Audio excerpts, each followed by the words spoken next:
Welcome back.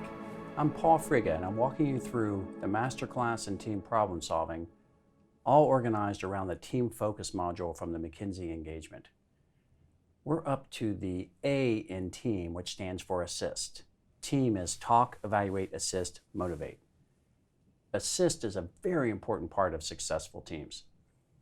I'll walk through the rules of engagement, some specific tactics, and then talk you through the case study that we've been walking through for this particular topic. Assist. How do we help each other? We already established that teams are better than individuals if we assist each other adequately. I used to have a paradigm when I worked on teams that I had to do my piece of the puzzle, and I had to get that done. It took some very good feedback to say, look, your piece is one piece, but you've got to think beyond yours and think about the good of the team.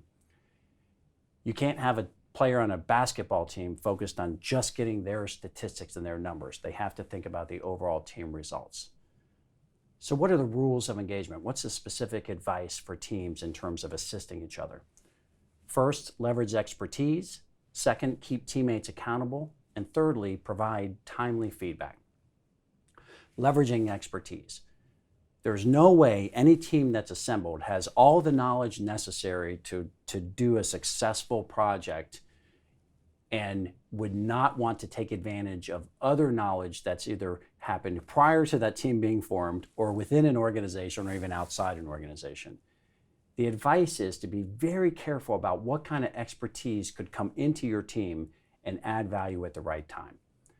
Leveraging expertise means understanding the skills and the abilities of a team, but then realizing where you have any gaps in terms of knowledge and knowing how to go out and get that. We'll cover the collection of the data later, but understanding that you need to leverage expertise beyond your team is a very important assumption.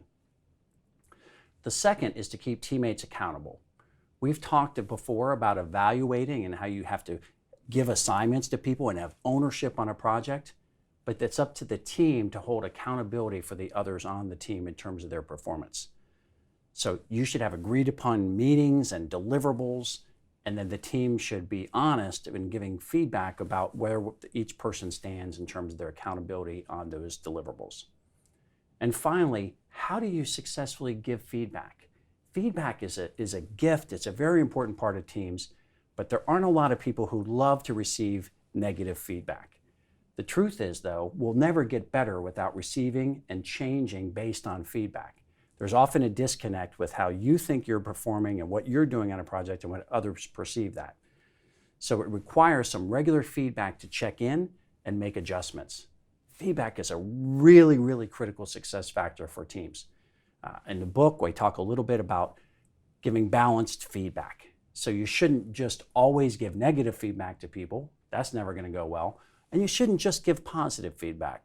You should give balanced feedback. You can give an observation of something that's going well, and then you can also give something that could be improved at the right point in time. One thing I've learned over time is you typically don't want to give feedback if someone's not open to receiving it. So you have to make sure that it's the right context to give the feedback, that they're open to hearing it, even asking for it, and then that feedback should be shared, all in a positive nature. The tone should be about improvement. So those are the rules of engagement. Let's move to some more specific tactics of how to pull that off. One tactic is to actually spend time working through the teammates and how you're going to solve the problems in a project. You should match skill and will for your assignments.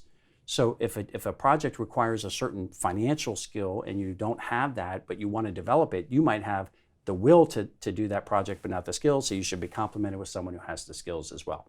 So you should have brainstorming about assignments on a team, and then keep track of who can use help in terms of the assist idea. Another tactic is to make sure the load is balanced across a project. And that changes, by the way. When you start with your work streams on a project, and one person's working on this and another, one hypothesis might go away and that person doesn't have anything to do. Or they had a heavy process objective because they were handling the interview schedules, and when the interviews are done, they're available. So usually you have a project leader or a project manager who's managing that, but you should all be honest about where you are in terms of the workload. What you don't want to have is people getting burnt out because they have an unfair piece of the workload. Another tactic is to identify and leverage the skills of people on the team, and also connections and networks, either in the firm or the client, as well as professors or past relationships. So leverage those skill sets plus what I call the networked skill set. And make sure that you're doing internal progress reports in terms of both your internal team and with the client to make sure you're moving forward on all of those. That gives you a sense of who might need some help. That's the assisting part by tracking it in terms of project performance. On a daily basis, you should be providing that input of individual and team and make sure you make those adjustments. So it all should be fed up to a project leader who's managing the workload and the flow. We call that process management as well for a group of peers.